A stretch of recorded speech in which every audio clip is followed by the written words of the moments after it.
All decks prepare for hyperdrive. Activate tractor beam. 60% hyperspeed. Ready for light speed? No, light speed is too slow. All right, reality check. The science of fiction.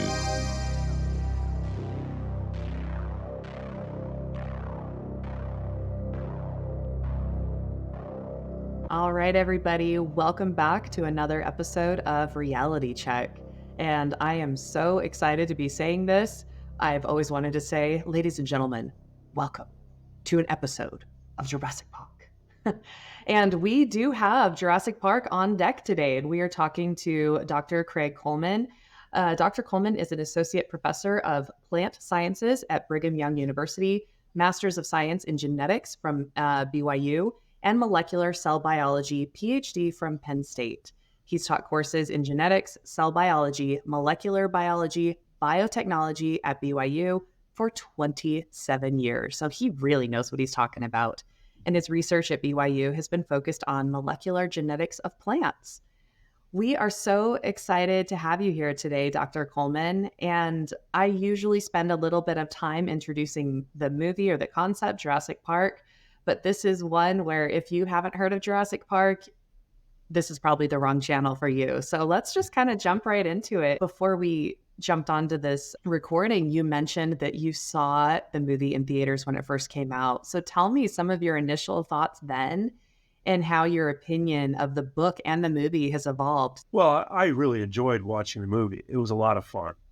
And the book as well. I watched the movie first and then I read the book. And I think it's a great story. And I had a lot of fun in the movie theater. I went with some friends. And as I told you before, I tried very hard not to ruin the movie for everyone by pointing out all of its, the holes in the science. But I'm a fan. I'm kind of old fashioned. So I liked the first two movies. And then afterwards, I sort of lost interest. Which is fair. I think most of us can agree with you there. Yeah. So let's jump into some of the science a little bit. And let's kind of take this chronologically, because the opening scene is they're extracting the DNA from the mosquito. And that was the whole key. That's how he was able to unlock the dinosaurs, is they found DNA inside the mosquito. Is that something that geneticists are doing at all? Because I have heard about them uncovering like the woolly mammoth carcass from the glaciers, and they're talking about maybe bringing that back. What does that look like realistically in the scientific world? Well, no one's done it successfully. So it's been attempted. And to Michael Crichton's credit, when he wrote the book, about the time he was writing the book, there were some reports of people extracting DNA from insects embedded in amber, but nobody could reproduce the results. So this is important in science. If a discovery is going to be accepted by the community of scientists, it needs to be reproducible in multiple labs.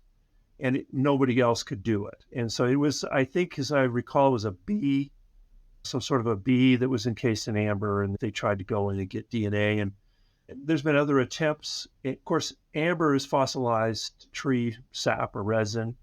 There's another substance that's called copal, and copal is sort of a precursor to amber before it becomes petrified. And They've tried it from that substance as well, and it hasn't worked. And that's a less ancient substance. And they still haven't been able to do it.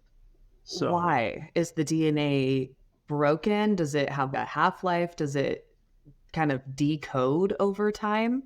Yeah, it degrades. DNA is not a terribly stable. I mean, it is. I guess I shouldn't say it's because people have extracted ancient DNA, just not as old as dinosaurs. Nobody's got dinosaur DNA, right? But DNA, as soon as an organism dies, the DNA begins to degrade.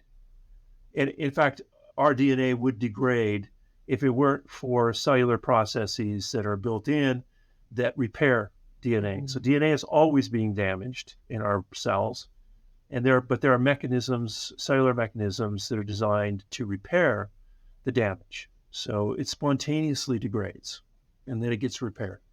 And my understanding that leads ultimately, to mutation. Yeah, well, that's ultimately well, mutation, of course, but that's ultimately what causes aging and eventual death from old age and wrinkles is the DNA is no longer replicating successfully And cancer. in cancer, of course. So cancer will arise from damaged DNA. It does not get repaired properly. And that's ultimately from free radicals. Is that correct? Or are there also other variables? Well, there are a number of environmental factors that can damage DNA. Okay. UV radiation damages DNA. That's Right. skin cancer. You get damaged DNA, it doesn't get repaired properly. And then over time, if you get accumulation of mutations that occur in certain cells, then they'll turn cancerous. But I think that the point here is that DNA, the oldest DNA that anybody has ever been able to get any kind of extraction where it can be manipulated or studied in some way. I think the current record right now is 2.1 million years. Okay. So that's still pretty old. It was extracted from permafrost in Greenland, but it's what we call a metagenomic sample. In other words, it's a mixture. So they got it out of the soil, and it's a mixture of DNA fragments from plants and insects, animals, all sorts of things. And so then it becomes very difficult to parse it out, right? Parse out all these little fragments that you get and be able to piece it together into a coherent genome. A genome is all of the genetic material of an organism. It'd almost be like somebody dumps 10 different puzzles into a hole and then tells you to solve the puzzle. And you have pieces from all the different puzzles, right? Yeah. And with a lot of pieces missing. Yeah. So with Jurassic Park completing the DNA of the dinosaur with frog DNA, to me, that sounds like one of the more far-fetched ideas. Can you speak to that a little bit? Yeah, it's a nice plot mechanism. It's a nice way for him to explain this. I think he chose frog DNA to complete the story of the sex switching because he wanted the dinosaurs to breed, right? So how can they breed? Well, let's do sex switching. And so he had them put combined frog DNA. Our understanding of genomes now is that this is not piecing together an engine or something like that, where you could take old parts from different engines and put it together and get something that's functional. Genomes are complex and they're finely tuned. And when something goes wrong, we can see what that is. You can see when we have cognitive disabilities, physical disabilities that occur as a result of problems with the genetics in the genome. And back in when the book was written and the movie was filmed, genomes were just starting to be understood. The human genome was 10, 15 years away, 10 years. So when was that project completed? 2000, I think, is the human genome. Okay. Is where, and so it's never really complete. They're still finding out new things about the human genome in terms of the sequence of bases, and listen to Jurassic Park, that DNA is 4 bases, A, G, C, and T, and it's that code, right? And so it was still into the future. So we didn't really understand genome organization. We knew that genes themselves, that part of the DNA that encodes proteins that make our bodies do what they do and structure and function, is a very small portion of the DNA relatively. There's a lot of intervening sequence. There's a lot of intervening DNA between genes. And so the idea was junk DNA. It's not really doing anything. It's not a gene. Well, no, that's not true. We know now that it's really, what's there is important. Yeah, it wouldn't make sense because the human body, well, all bodies, all living things, they don't like to have wasteful things. There's not really a whole lot in living things that's of no use. Yeah, and so we know that all the DNA is contributing in some way, like to the developmental timing of the organism. When genes get expressed or when they're turned on, when they're turned off, where do they get expressed? Because every cell in your body has the same DNA in it, right? But each cell has a different function, and that function is dependent upon which genes are being expressed and at what time, right? And so even though you have the same genes in a brain cell that you do in a liver cell, the same set of genes, not all of those genes, there's different subsets of genes that are being expressed at different times in those cell types and tissue types. And that's finely tuned. You disrupt that mechanism and you're not going to get a viable organism. Now, I've heard this, and I don't know the exact percentages, so I'm not going to try and quote them, but the human DNA is only a certain percentage different from other great apes, and that's only a certain percentage different from other mammals, and that's only a certain percentage different from plants.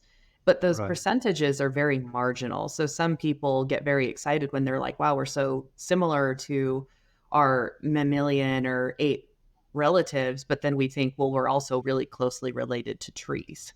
So those marginal Well, differences, not as closely related to a tree as we are to a chimp. right. But those percentages are pretty small, is my understanding. And those small margins make up for the massive differences between species and genomes and then the individuals. Do you know what some of those percentages differences are? Yeah, the chimpanzees and humans are about 97% similar in terms of their DNA, Hmm. but the differences are significant. Hmm.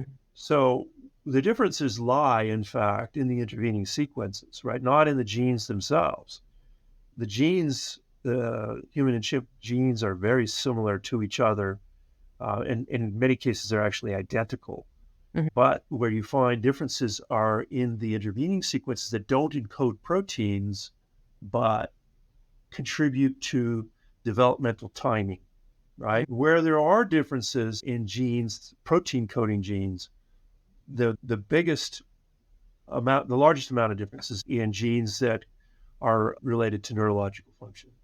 Interesting. So, yeah, to be expected, right? Physiologically, anatomically, we're very close to chimps, but in terms of brain capacity, there's a very large difference. And that's probably where I've heard that neurologically we're similar to lobsters, I think, as I heard that. Is that true? I don't know about that. Okay. Lobsters, no, I mean, some animals are, we're finding out are actually very intelligent. So birds, and this is brought out in Jurassic Park, in fact, is how intelligent birds are. And they Crichton makes a point of having these animals be relatively intelligent, particularly his velociraptors, right? Right. They're really intelligent animals. He makes the Tyrannosaurus Rex rather stupid and clumsy, but the velociraptors are intelligent. They can open doors, they can hunt in packs and they strategize in how they're hunting. So, Yeah, they have more language, I think was kind of the key identifier. And yeah, they helped with- communicate, although I don't remember exactly how he was having them communicate. But I think it was chirps and whistles and yeah. clicks and whatnot. But that is interesting. And that really kind of makes me think, though, between the gaps between us and other animals and dinosaurs is what is kind of the difference then? So you said 97% similar to chimpanzees, but what's our DNA similarity with a plant? Well, I don't know what it is in terms of a percentage. Mhm. There are some genes that have critical functions in terms of a cell and how a cell operates. And so these genes can be very similar between humans and plants, and they're not going to be identical. So there's, the DNA inside of a cell is not just sitting there all by itself. It's complexed with proteins and RNA, so there's a relative of DNA, and it's complexed into chromosomes, right? And so there are proteins that DNA is wound around. They're called histones. And those are very similar across all living organisms, these proteins that are coded by genes. Mhm. So there are some genes which are highly conserved across all organisms. There are other genes that have some similarity, and then there are some that are novel or new or different, that are completely novel to plants or animals or fungi or whatever kingdom. So, in terms of the organization as well, the genes are organized differently. So, yeah, there's some genetic similarity between animals and plants. And but that's yeah, and I that's don't know. really I couldn't put a interesting. percentage on it. Maybe somebody knows, but I don't know what the percentage is. Yeah, maybe I'll look it up and drop it into the comments. But that is interesting because I think the way we think about DNA as just the general public is not quite as in depth as geneticists think about it, obviously.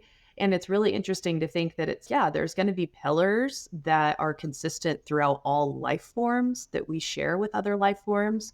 But those small differences are something that make humans so incredibly unique and different. And that's why, you kind of expose the plot hole that you can't just finish a dinosaur sequence with a frog DNA and call it good because there's way too many differences and variables that you have to account for. Yeah, and the science of Jurassic Park from the 1980s and 1990s was based on recombinant DNA. So this was techniques that were very popular at the time. They're still used today, but just not as much. And what they did is they cut the DNA. They used protein enzymes, to cut the DNA into fragments, and then you could splice them together. And there was another set of enzymes that were used to splice. We called it cut and paste. So we cut and paste. We just cut DNA and paste it together. And this has been done now for several decades. And there was a lot of controversy regarding recombinant DNA and what kinds of things people were going to create with it. I did recombinant DNA back in the day. We were using mostly bacteria to do it. We would cut and paste molecules, DNA molecules that we then would put into bacteria, and they would harbor these DNA molecules and could replicate them. And Those are to do that ultimately with an animal genome, though, is incredibly complex. And it's kind of the funny thing in the book, movie. I don't remember if they said it in the movie, but in the book, it talks about, John Hammond is the financier, the head of the whole thing, the creative mind behind it. And Henry Wu is the scientist who's a bit naive and green. He's right out of graduate school. So he doesn't have any good concept of ethics or anything like that. He's just going to do what he's paid to do. But he's actually induced to work for John Hammond by an offer of $10 million a year for 5 years. And that, I just, that's a pretty attractive salary. No, it's not very attractive at all. You can't do that. I mean, the human genome, to sequence the human genome, one animal genome, for which we already knew quite a bit, was $3 billion. Oh, okay. That was the price tag to get it sequenced, $3 billion. Wow. And so they're talking about, sequencing 15 animal genomes to the point where you could actually engineer those genomes and organize them in a way that created an actual living, viable organism. 15 genomes, you're talking about far more than $50 million and a lot longer than 5 years. So that's really interesting. He compressed the timeline just with one guy running one lab. The human genome was $3 billion with multiple labs across the world collaborating and multiple efforts as well. I mean, there were other people besides the public project. The Human Genome Project was publicly funded. So Celera, for instance, J. Craig Venter, he led an effort as well, a private effort to sequence the genome. And, the reason why the private sector was interested is because they wanted to patent the genes. See, this is where you get into the whole philosophy behind it, which is really what's behind Jurassic Park. Is he was trying to patent his dinosaur? No, it wasn't. It was making money off of, and even so is, when you read the book, it becomes clear that Ian Malcolm is the voice of Michael Crichton. That's his voice, right? He chooses Ian Malcolm. He puts all these other characters around. Alan Grant, the paleontologist, is, of course, the hero, right? In the movie, even, he leads the children out of the park, and the book even makes him more of a hero and more of the voice of rationality in science. Whereas, Hammond and Henry Wu, the molecular biologist that does the work, these are the villains. Yeah. Right. We're just trying to make money. And, Malcolm says, oh, some people call it discovery. I call it the rape of the natural world. These are pretty strong statements.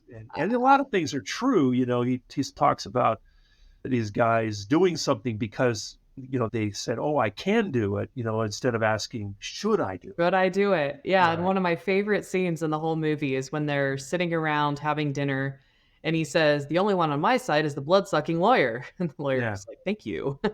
And he Yeah. just was like, oh man, we're going to make a fortune on this place. And it all became about the money. And it was, and I think we see that in science a lot. And that's an interesting theme that's continuing to come up on this podcast, is talking to a lot of scientists and subject matter experts, is there seems to be a disconnect between the scientists who understand the ethics and the considerations of their research and the implications of it versus the people who want to try and make a profit off of it. And that's the interesting thing, is there's a disconnect. Well, actually, you see that, but Crichton in the book, he makes the point of putting those two together. He talks about scientists being creators and discoverers for many years, and his point is that has changed now, and scientists have become entrepreneurs, right? So he doesn't make Henry Wu in the book or the movie an entrepreneur. He's a tool. Hammond is the entrepreneur. But his point is that there's been a corruption of science by infusing into it this entrepreneurial spirit, right? The idea of making money, doing science to make money. And that, he's not wrong.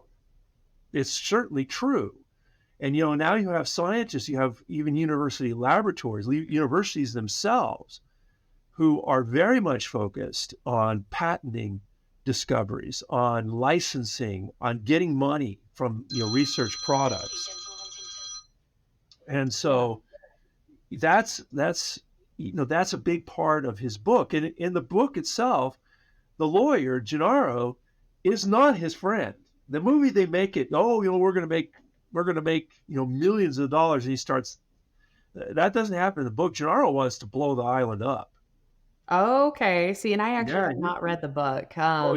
Gennaro, he's not a very courageous person, but he wants to destroy the island, because the idea here, and it doesn't come out until the second movie, Lost World, is that the book actually opens up with little vignettes which suggest that the dinosaurs are off the island and they're on the mainland.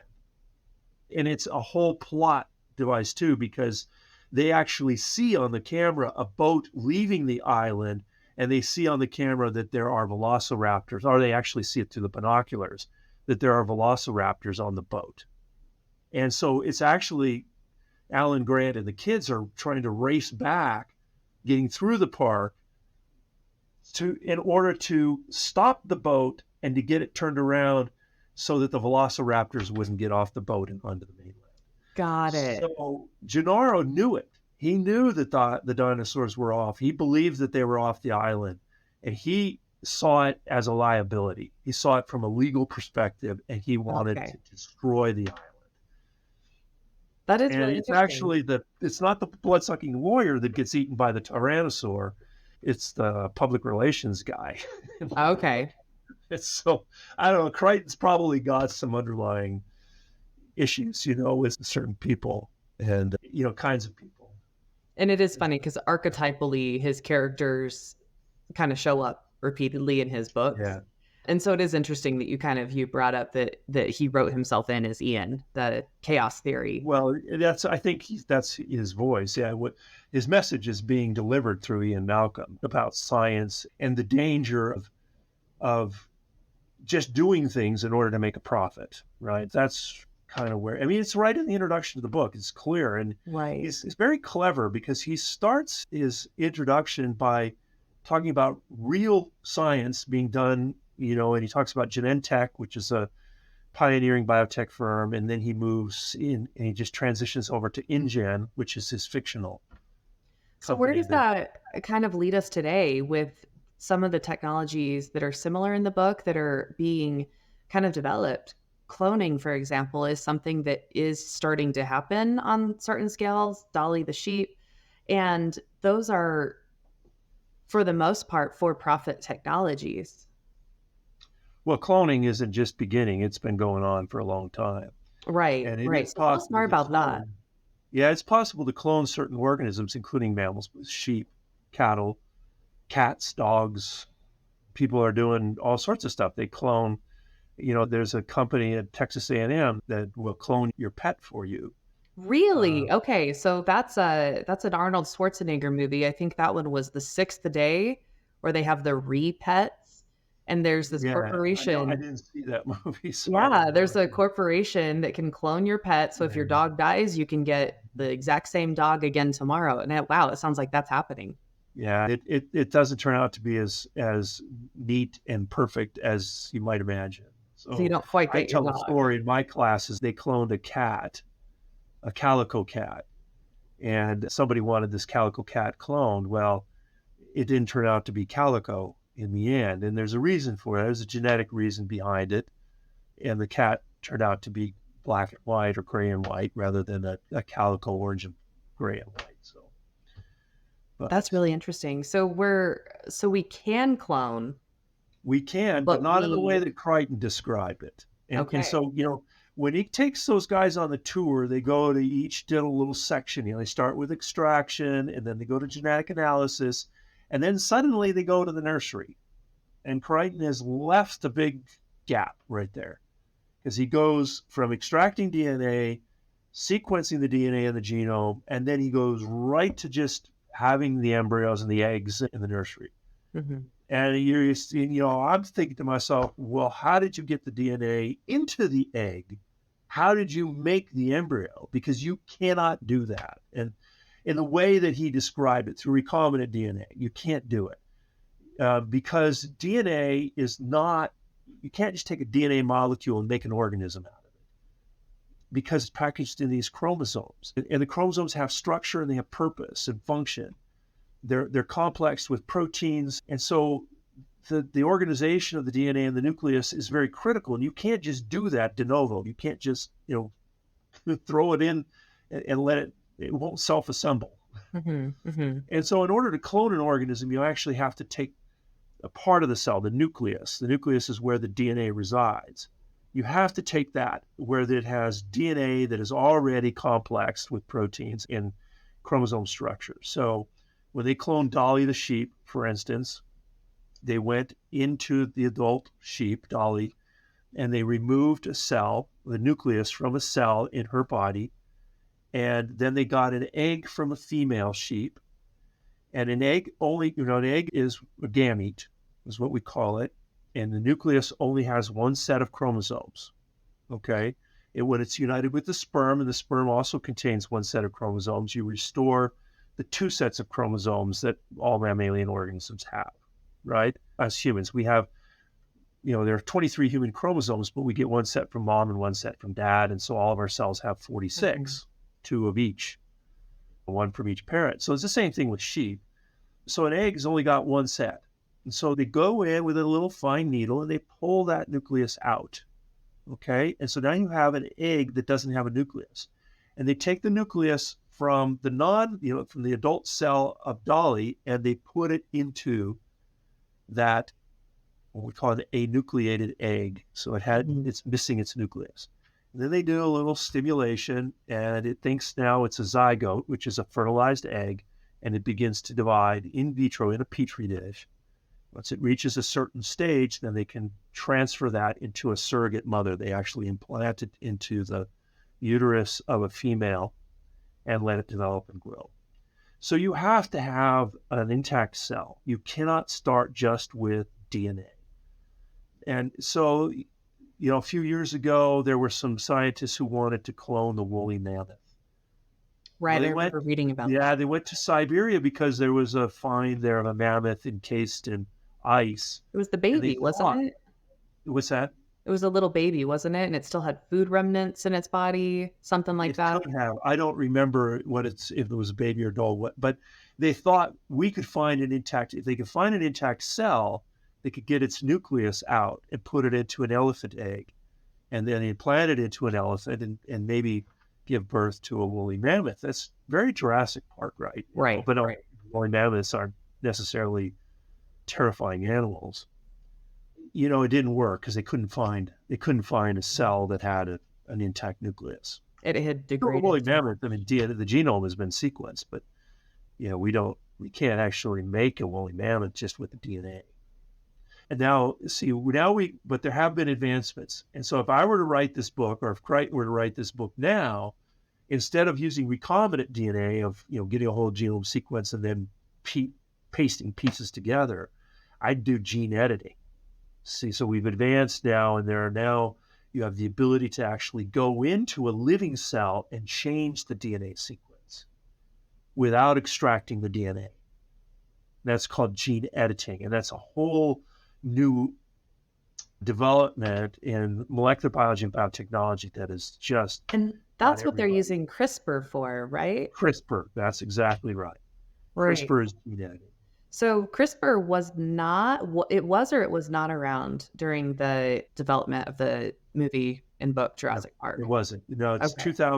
2012 is when Jennifer Doudna and Emmanuel Charpentier published their paper in Science, describing the CRISPR system from a molecular biochemical point of view.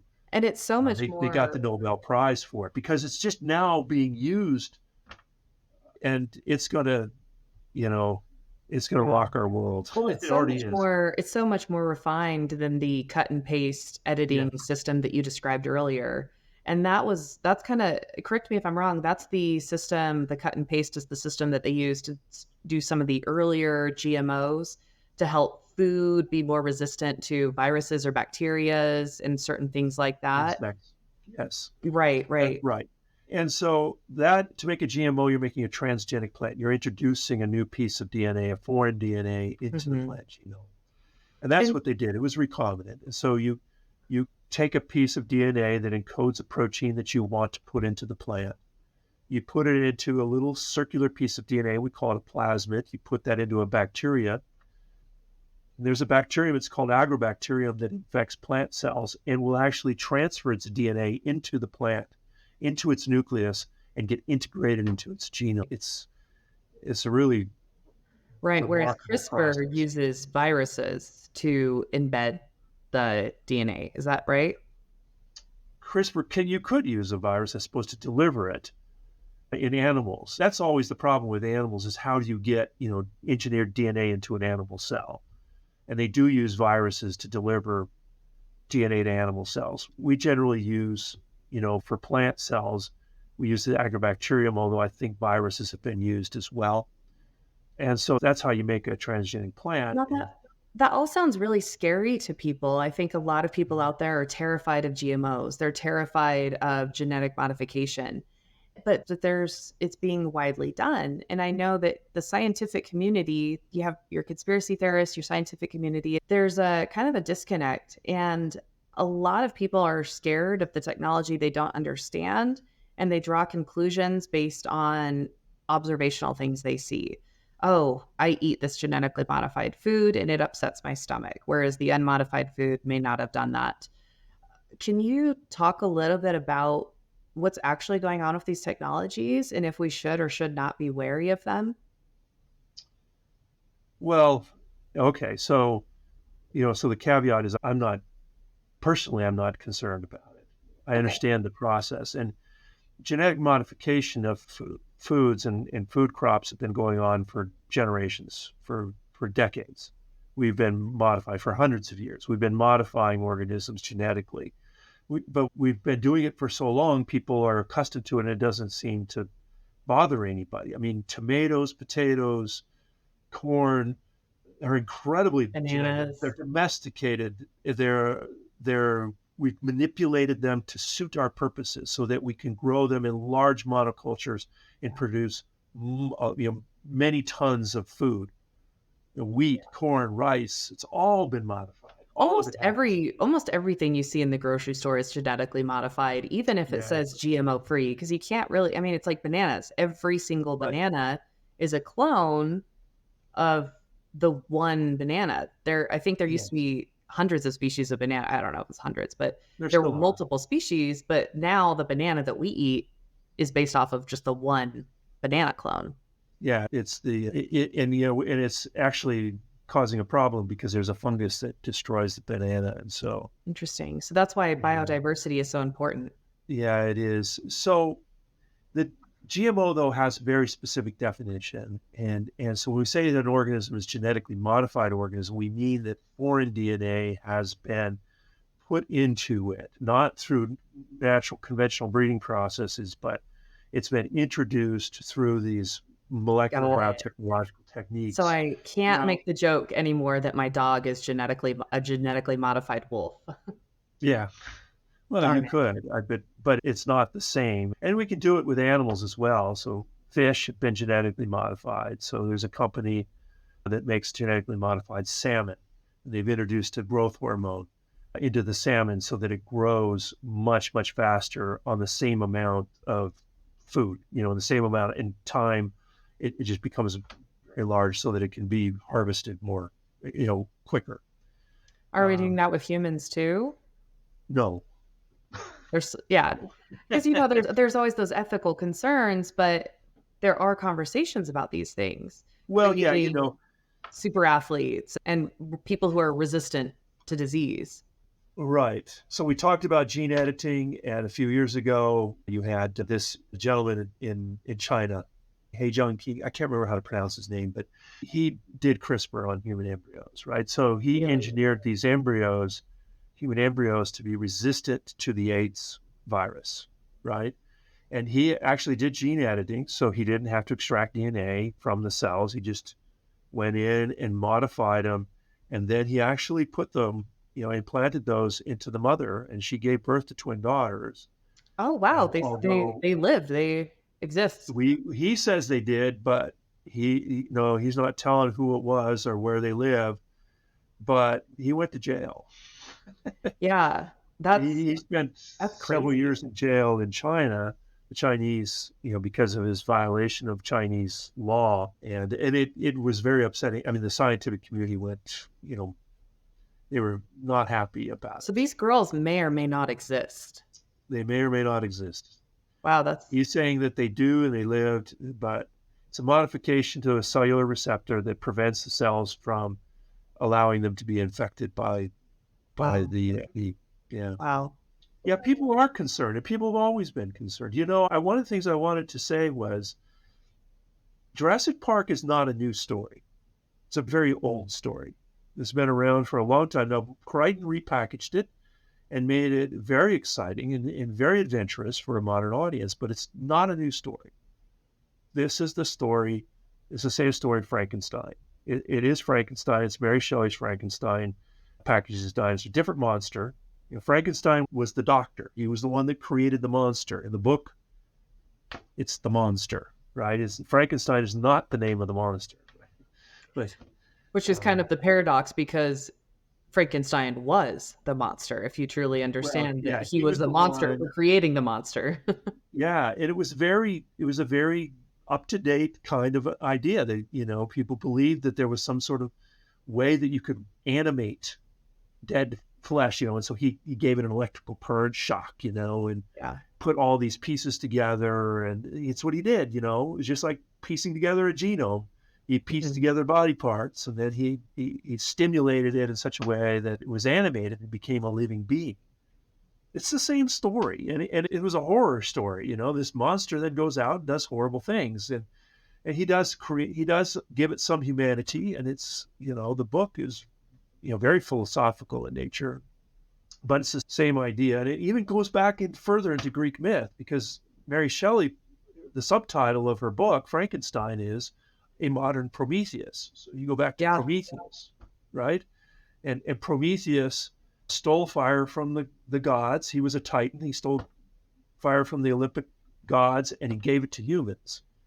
And Zeus was furious and had him captured and tied up on the mountain. And an eagle came every day and ate his liver. and then it regrew overnight, and he got his liver eaten again the next day. So it's the what's that? It's the warning that we're not supposed to play God. We shouldn't play God, but yet we still We always humanity's still have. fascinated. We're still fascinated by it. It's advancement of knowledge. I mean, if you go to a grocery store and you buy any food in the grocery store, it's been genetically modified in one form or another.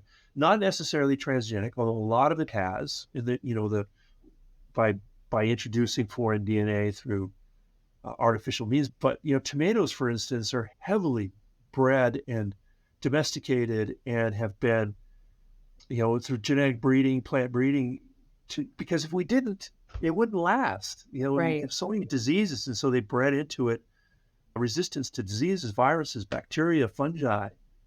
And one of the interesting things is you think about, okay, we're doing this for progress. We're trying to solve real problems. World hunger is a real problem. They're able to genetically modify grains to be a complete protein to feed starving nations. Those are very good breakthroughs. But just like with Jurassic Park, there can be unintended genetic consequences. They did not plan on the dinosaurs evolving and spontaneously changing their sex and breeding.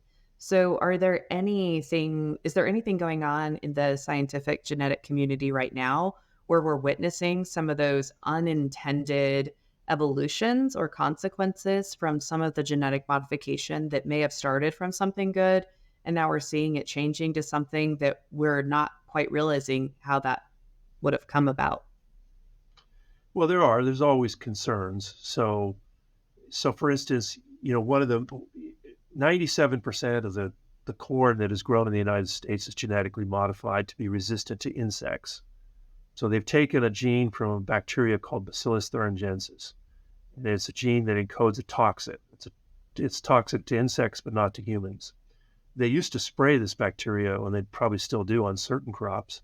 They used to spray the bacteria right onto the crops because when insects would eat plant material that had this bacterium on it, it would kill them. But now they've taken that protein, they know where the gene is, and they've inserted it right into the corn plant so that an insect feeds on it and it kills the insect. So you've essentially put an insecticide into the plant. Well, as Ian Malcolm says, life finds a way, right? And so you do that, and what's going to happen is that the population of insects that you're targeting are going to evolve.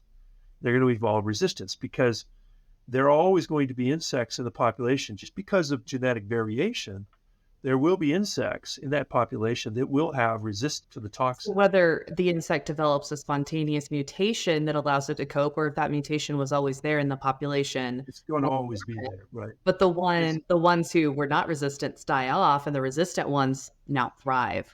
Exactly. And so then the population now become, so they have to, to accommodate that. When these farmers grow BT corn, they have to grow what they call a refuge plot. They have to grow a portion of their land has to be planted with non-BT corn so that the insects will go there.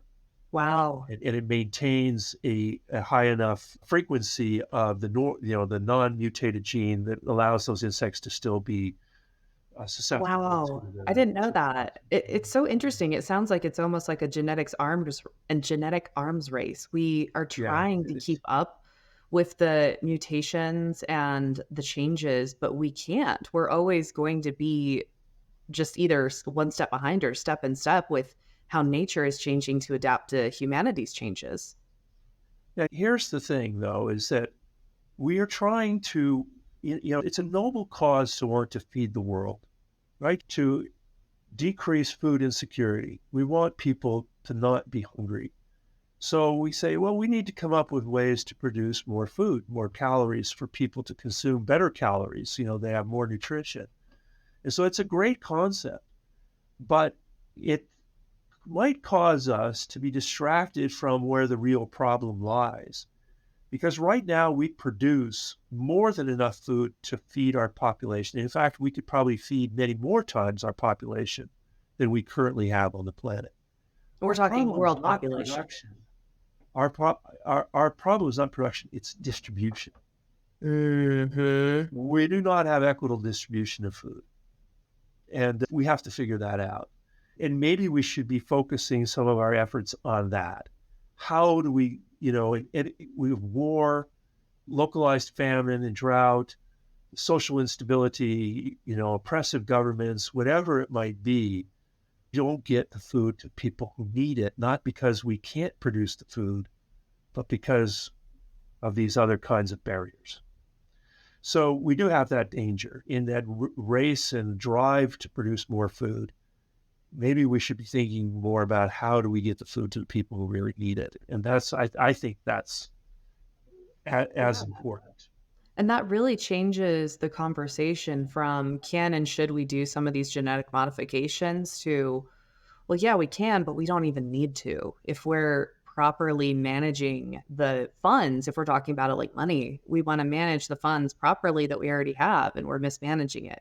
We're spending our world supply of food poorly. And I know, unfortunately, America is a big waster of food. We tend to buy stuff in the groceries that go bad in our fridge, and then we throw it away.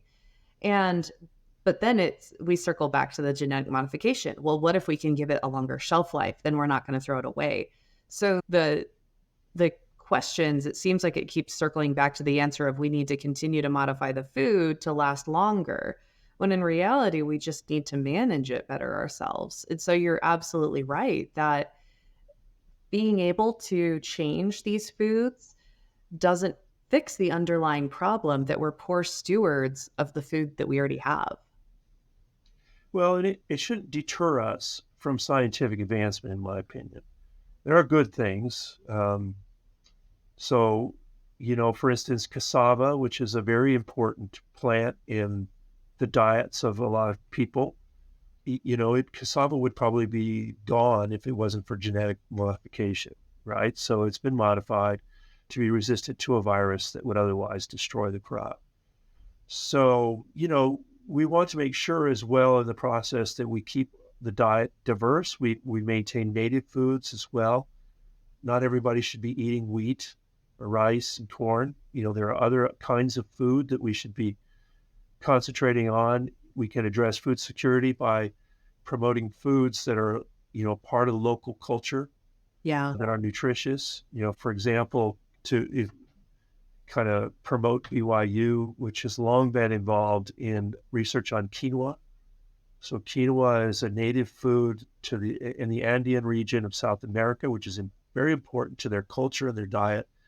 And we have a team here at BYU that's been working for many years on trying to understand the plant and to be able to improve its cultivation practices so that more people can eat it. It's very nutritious food. And so it's now being accepted worldwide as well. It's being planted around the world, including the United States. Yeah. And that truly is incredible what humanity is capable of. I'm always left in awe. So far, every episode that I've recorded for this podcast, all the experts that I'm talking to, there's always a beautiful silver lining and halo around a lot of these technologies that we're developing. And these are things that could be scary, but for the most part, there's so many fantastic examples of how humans are using these things to really improve the world around us. And we tend to focus on the scary parts of them. People are scared of GMOs. They don't want to eat them for this reason or that. But for the most part, it is solving a lot of, like you said, food insecurity and hunger problems. Like with the example with BYU, what they're doing with the quinoa, that's just incredible. And for that, I'm really proud of humanity, and it makes me happy to see it. Yeah. Now we still need to be cautious, but yeah, there's lots of science can go wrong sometimes. And Crichton tells a great story and focuses our attention on making sure that we're doing the right thing. In genetics, I always use the example of eugenics. So eugenics was an example of science gone wrong. The idea that you could change human evolution by controlling breeding. Who was having kids with who? And that's going to be a really interesting episode in this podcast. I did an episode on the genetic breeding of the Bene Gesserit order in the sci-fi world Dune. I did that with another geneticist, and that is a episode that goes really heavy into eugenics. Yeah. That's good. I want to listen to that. Yeah. Yeah. And it was funny. The other geneticist was telling me, they're like, oh man, why did I get the eugenics topic? I wanted the Jurassic Park topic. And so it's funny that you're both wanting each other's topics. Yeah. But no, this has been Such a fun conversation. Is there anything else that you feel like you want to speak to in the genetic concepts of Jurassic Park that we didn't quite get to yet? I don't know in terms of concepts. There's other kinds of gaps in his science. In the movie, remember the botanist, Dr. Statler, when she's in the Jeep and she's not paying attention, and Dr. Grant sees the dinosaurs and he has to turn her head. She's staring at a leaf of a plant. And she says, "Oh, this species of Veriformin has been extinct, shouldn't be here. It's been extinct. It was in the Cretaceous period or whatever." And of course, there's no explanation whatsoever where they got planted. Yeah, did they get that from the mosquito too? Yeah, they couldn't have done that. But so there's no explanation there. And in the book, it is actually a Cretaceous dragonfly with a 6-foot wingspan. Oh, wow. That they play with when they're in the park. And, you're just like, well, where did they get that? I mean, that'd be a piece of the hamburger to get that insect. But absolutely. So, there's little things like that we talked about, the sex switching. I think if I were to write the book, or maybe Crichton would write the book again, he wouldn't go with the spontaneous sex switching from amphibians, but maybe use parthenogenesis, which is a different concept. Because reptiles do a thing called parthenogenesis. So females can actually produce a clutch of eggs without a benefit of fertilization. And I think they did that in the newest movie. It was Komodo dragon. Yeah, they used Komodo dragon DNA. I'm not up to date. Yeah, it's the Komodo dragon that does parthenogenesis. So. Yeah, I don't recommend the new ones. They lacked a lot of the wonder and the sense of possibility that the original Jurassic Park, that really just captured a generation. And there was just this sense of possibility of, wow, could we do this? And the newer Jurassic Parks are just a little bit more CGI dinosaur carnage, which I think kind of brings us to our reality check moment. All right, so Dr. Coleman, on a scale of 1 to 5, with 1 being pure fiction, 5 being science fact, how possible would it be for us to bring back the dinosaurs? Well, I'm going to have to say I would say probably I'll hedge a little and say speculative science, and primarily because I think that the biggest hole is the lack of DNA. I don't want to, as a scientist, I can't say it doesn't exist because we haven't looked in every possible place, and maybe somewhere, someday, somebody will find it. Right now, it seems enormously improbable that anyone will ever find dinosaur DNA that they could use to potentially design an animal like that. Biotechnology, if you had the DNA, the way we're moving with gene editing and what other kinds of discoveries in the future there are, I would say that's probably stretching more towards a possibility. But the fact is, without the DNA, without the blueprint, how do you design the animal? And maybe if someday, way in the future, we'll become so sophisticated that you can, reverse engineer some way or another. But that's going from just a fossil record. That seems really highly improbable. Yeah, no, that's interesting. So it's, theoretically maybe, but we just don't quite have the technologies or knowledge to quite make it happen.